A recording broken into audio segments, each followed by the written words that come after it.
Hello everyone, Mrs. Belo here. I'm going to continue from where I left off in the last video, summarizing all the phases of meiosis, starting with prophase 1. Again, before prophase 1, interphase did occur, so you had G1, S, and G2. And again, it will not occur again before prophase 2 in the second round of division. Interphase will only happen one time.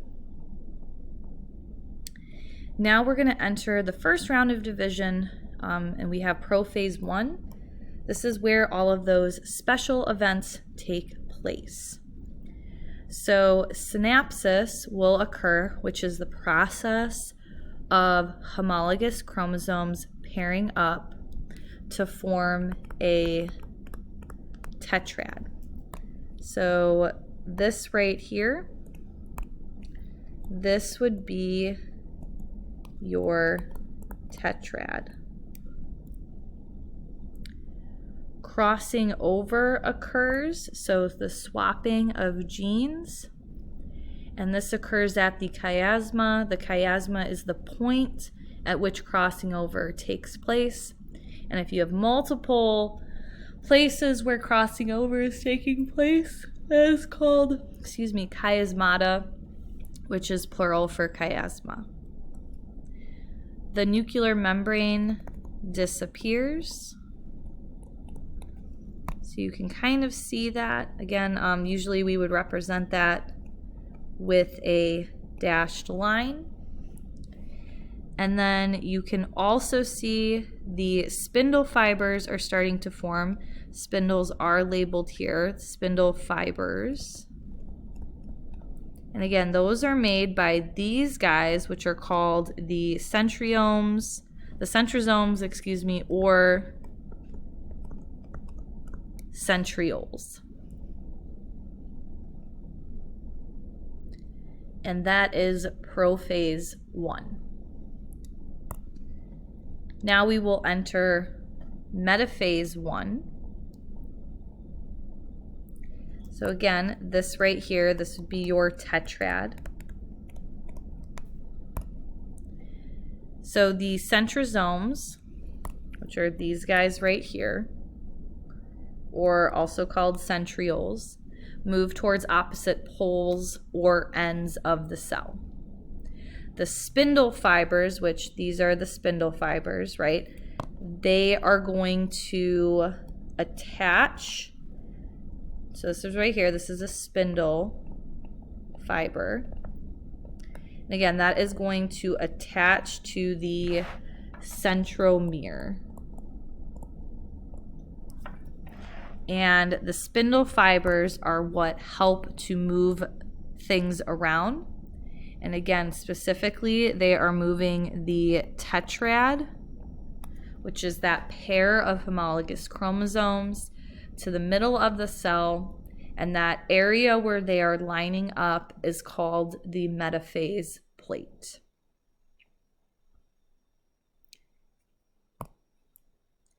In anaphase 1, the tetrads are separated by the spindle fibers. Again, the spindle fiber, okay, that is this guy right here, spindle fiber, which was made by the centrosome or the centrioles, and it is attached at the centromere. And also the cell will start to elongate. So we've separated the tetrad. Then we will enter telophase 1 with cytokinesis. You can see the spindle fibers are gone. The nuclei, because there's 2 of them, nuclei is plural for nucleus, reform or reappear. Okay, and again, you can this is basically the events of telophase are the opposite of prophase. And again, you are ending with 2 cells that are what we call copied haploid. So we have 23 replicated chromosomes. So that means like if this is chromosome like number 1, let's say, and then the smaller one, the diagram, this is chromosome number 2, you only have one copy of each chromosome, which is technically haploid. Haploid is defined as having only one copy of each chromosome. However, these are copied haploid because they're not just this, they have been copied or replicated. So these cells are what we call copied haploid. So they're haploid, we only have one set of each chromosome, but they have been replicated. So again, we will not go through interphase again. We're just going to go straight into prophase 2.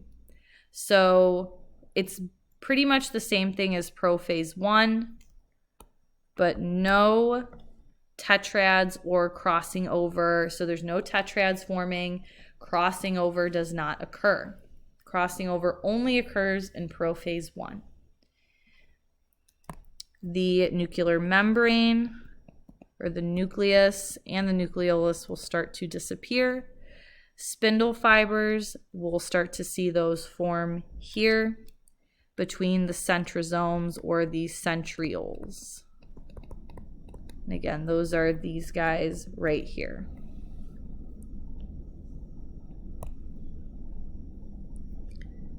And we have chromosomes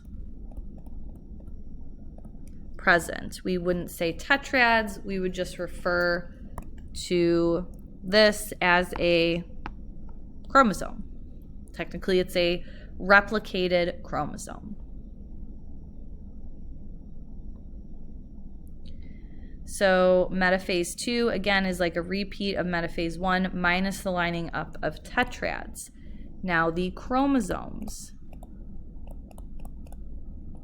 line up in the middle on the metaphase plate. Again, these are copied, they're copied haploid. So this is like chromosome number 1 here. This is chromosome number 2 here.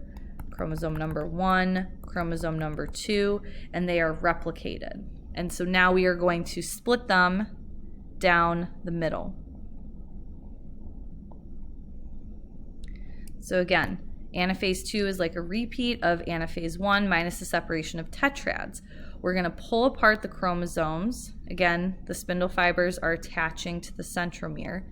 And each chromatid, so this would be an example of a chromatid, are going to move towards opposite ends. And again, the cell is elongating.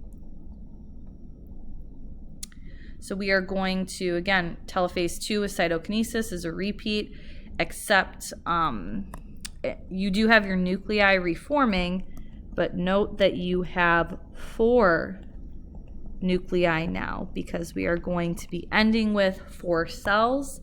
These 4 cells are all haploid, meaning, so in each cell, like this is chromosome number 1, this is chromosome number 2. So each cell has one copy of each chromosome, or it has a chromatid essentially in each gamete in each cell. As humans, that would be 23 of these in each of those cells, and they are all genetically unique, and you can tell in the diagram because they all have a different color.